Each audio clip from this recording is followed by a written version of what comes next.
Hola, hoy día voy a hablar de mi último libro leído, que es Literatura Infantil de Alejandro Zambra, editado por Anagrama. Bueno, ¿de qué trata literatura infantil? Creo que hay que considerarlo sobre todo como una celebración de la paternidad. Incluso en una entrevista, uno de los presentadores le dice a Zambra que consideraba que su libro es conceptivo, no anticonceptivo, porque al leerlo le daban ganas de ser papá. Y yo creo que eso es bastante cierto. No muchos libros nos dicen qué es la experiencia de ser papá. A modo de paréntesis, cuando yo supe que iba a ser papá, me sentí un poco abrumado. Miré mi biblioteca y dije, ninguno de esos libros me ha dicho nada sobre cómo ser papá o cómo es la vivencia de tener hijos. A lo largo del libro, que está dividido en dos secciones, vemos que la primera sección es sobre todo la relación personal que tiene el autor Alejandro Zambra con su hijo. Es algo bastante bonito que en la primera sección los primeros capítulos están divididos de una forma que uno le llama la atención. 1, 3, 15, 17, y uno piensa, ¿por qué tiene estos números? Y rápidamente uno se da cuenta que estos son los momentos de vida, los días de vida de su hijo Silvestre. También yo creo que es en esta primera parte donde existen uno de los momentos más hermosos, porque está dividido, como señalé, en los días de vida de su hijo y son párrafos bastante breves. Y en esos párrafos breves se condensan muchas ideas e incluso también ciertas frases que son espectaculares. Hay una de las cuales que ya había señalado en un libro anterior como poeta chileno, que ser padre es dejarse perder hasta que la derrota sea en serio, o que el padrastro empieza con la batalla perdida de la legitimidad. También narra ciertas experiencias que vive con su relación con otros padres. Hay un amigo que le dice, oye, yo no sé cómo tú puedes ser papá. Y Zambra piensa para sus adentros, yo no sé cómo tú no puedes serlo. Este es un libro también bastante gracioso, humorístico. Y dentro del humor, por ejemplo, aquí voy a leer una parte que me llamó la atención. 221. Me enorgullece que la primera palabra pronunciada por mi hijo hace 5 días haya sido, contra toda tendencia estadística, la palabra papá. Ahora la dice a cada rato. Todavía le cuesta, eso sí, articular la bilabial oclusiva sorda P, por lo que momentáneamente la reemplaza por la bilabial nasal sonora M.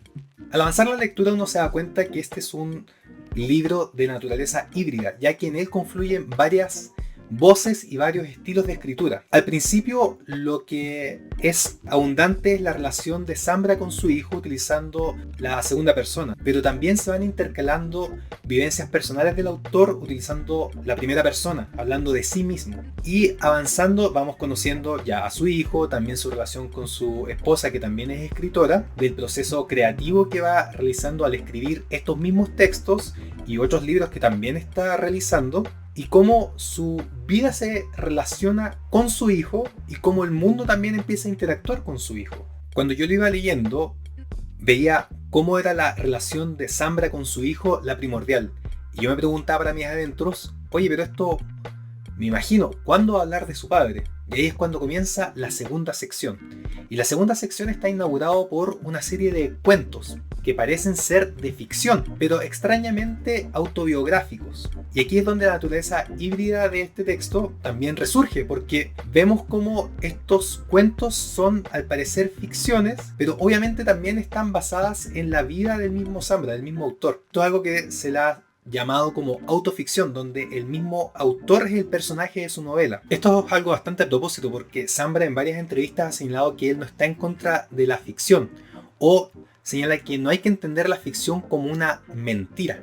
Esto me recordó bastante a la segunda parte de Don Quijote, donde Alonso Quijano vuelve a tomar las armas para convertirse nuevamente en Don Quijote, y al salir al mundo se da cuenta que las personas con las que interactúa leyeron su libro, entonces saben de sus aventuras. Cervantes nos muestra una suerte de ficción donde los mismos personajes de la ficción ya leyeron sobre esta misma ficción. Y en algo similar, digamos, Zambra, al escribir estos cuentos y este mismo relato, nos interrumpe la lectura para mostrarnos cómo el proceso creativo se va formando. Y eso me parece, bueno, es bastante divertido, y bastante agradable incluso. En esta segunda sección ya se empieza a incursionar más sobre su relación con su padre, donde a diferencia de esta nueva masculinidad que él practica, la de él es más tradicional, donde el padre es una entidad algo silenciosa, donde no manifiesta sus sentimientos, donde muestra cómo a él se le enseñó a ser hombre, pero nunca se le enseñó a ser papá. En la segunda sección existe un ensayo que se llama Introducción a la tristeza futbolística, donde vemos cómo la relación con su padre está mediada por el fútbol y la expresión de los sentimientos a través de este deporte, donde una vez a la semana, el domingo, el papá absorto lo único que hace es ver fútbol y según el resultado va a estar triste o feliz. Y en Chile sabemos que esto generalmente acaba en tristeza. Esto también me recordó una idea que tengo, pero vamos a ir con nuestro corresponsal Felipe Navarro. Adelante, Felipe. Efectivamente, Felipe, yo creo que algo que caracteriza a los chilenos es la tristeza. Si estuviéramos en la película de Intensamente, sería la tristeza la líder del comando central.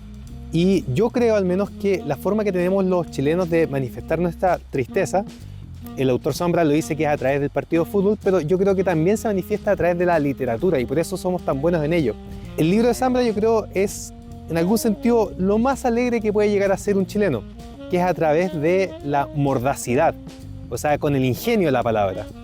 Y para manifestar un poco la tristeza del chileno, quiero que filmen a mi hija que está un poco triste porque no la estoy inflando en este momento. Muchas gracias, cámara amiga. De vuelta al estudio. En definitiva, ¿por qué leer este libro? Como ya señalé, es una celebración de la paternidad, lo cual es poco usual. Incluso más en un mundo donde hay varios cuestionamientos morales sobre traer más gente a la población. Además, muestra el lado positivo de la paternidad, que no muchas veces es mencionado, y tiene la ventaja de ser un texto bastante breve, así que perfecto para regalar. Con eso es lo que puedo decir por hoy, así que Felipe dice cosas, hoy día dije algo.